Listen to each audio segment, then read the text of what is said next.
Bonsoir et bienvenue à cette dernière phase de notre travail qui consiste à à exporter nos photos sous forme de fichiers individuels, euh, PSD, c'est-à-dire que des fichiers qui peuvent être manipulés par Photoshop de manière individuelle.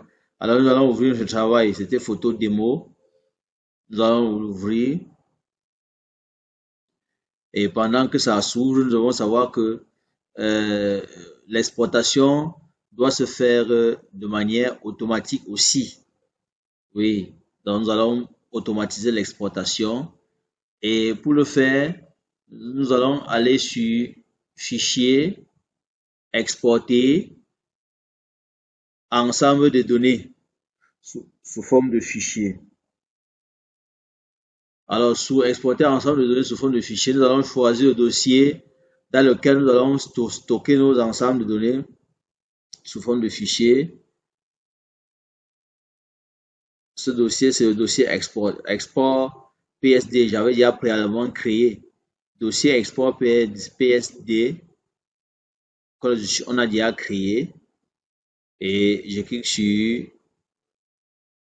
sélectionner un dossier. Alors ici, je dois m'arranger à donner un nom du document. Je préfère que ce soit un nom du document. Et ici, nom de l'ensemble de données. Oui, donc je préfère que ce soit ça. Là maintenant, euh, je m'assure que ici, que j'ai l'extension ici, extension .psd. Je m'assure de cela. Et quand tout est bien fait, je clique sur OK. Et lorsque ça tourne comme ça, c'est en train d'exporter. Nous allons aller dans le dossier que nous avons choisi. Nous allons voir que euh, export PSD est là. Chaque fichier est là et je peux l'ouvrir avec Photoshop de manière individuelle. Oui, voilà. Donc, il est maintenant question pour nous de sortir ça sous un format manipulable que l'on peut imprimer, que l'on peut copier et coller et coller sur une carte, ainsi de suite. Et pour le faire, nous allons toujours automatiser cette extraction, cette exportation. Et l'exportation doit se faire sous forme sous un fichier, sous un format JPG. Alors, nous allons donc automatiser l'action, créer une action qui sera enregistrée et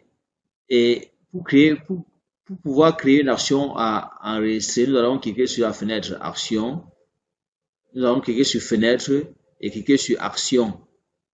Si vous n'avez pas, euh, si vous ne voyez pas ceci, vous faites la coalition de touches Alt F9. Ça va vous créer l'action.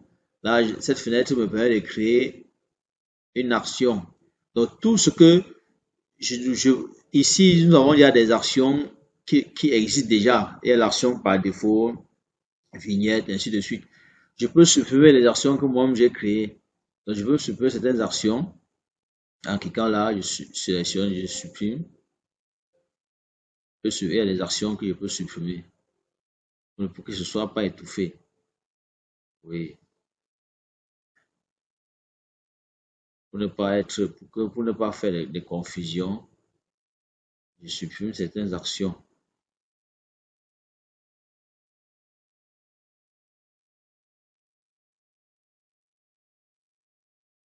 Voilà. Maintenant, je peux créer mes actions, mon action actuelle. J'ai cliquer pour créer une action. Je clique sur ce bouton qui est à côté le bouton de suppression. Ça, c'est le bouton créer une action. Donc, vous cliquez sur le bouton créer une action et je nomme mon action. Je peux mettre en, enregistrement, enregistrement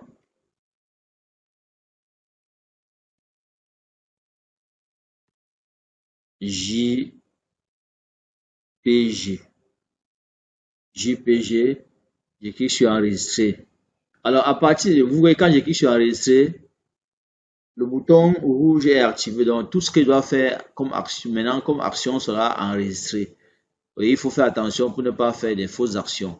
Alors, il est question d'enregistrer la photo qui est devant moi là, en JPG, de l'extrait en JPG.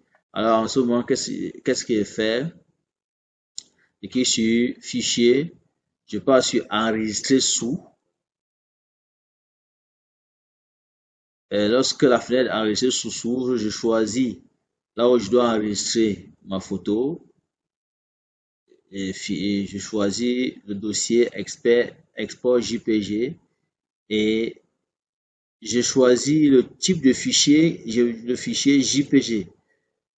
Le type de fichier qui est le fichier qui est JPG et je clique sur enregistrer.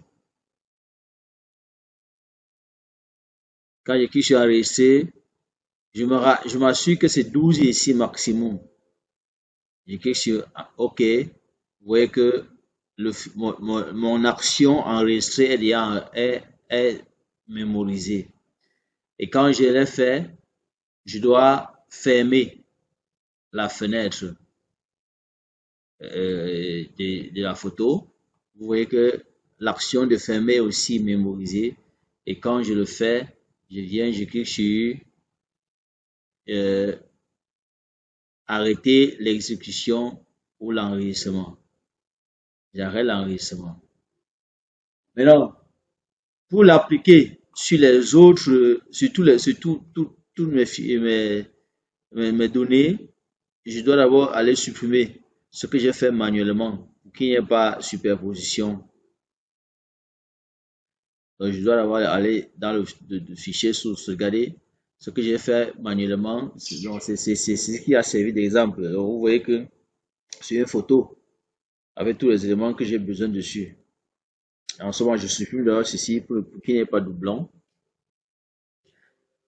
Et je reviens à Photoshop. Là, je passe sur Fichier, Automatisation par l'eau, Automatisation, Traitement par l'eau.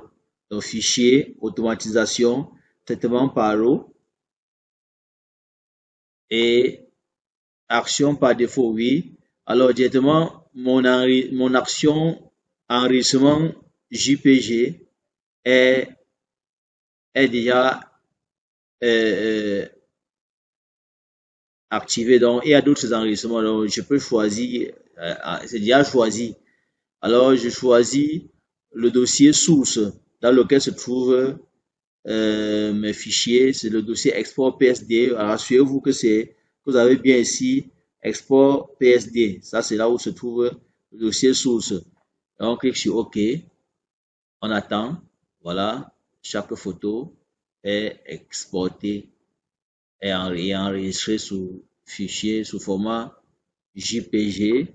Nous allons aller dans export PSD et voilà nos différentes photos que nous pouvons maintenant ouvrir et utiliser comme on veut. Oui. On va ouvrir et utiliser comme on veut. Donc, voilà, c'est la fin de notre travail. Nous avons réussi notre travail. Regardez, chaque photo porte un nom et une date. Un nom et une date, c'est ce que nous voulons faire. Alors, bonne chance pour tous ceux qui voudront manipuler des photos, des grandes quantités de photos.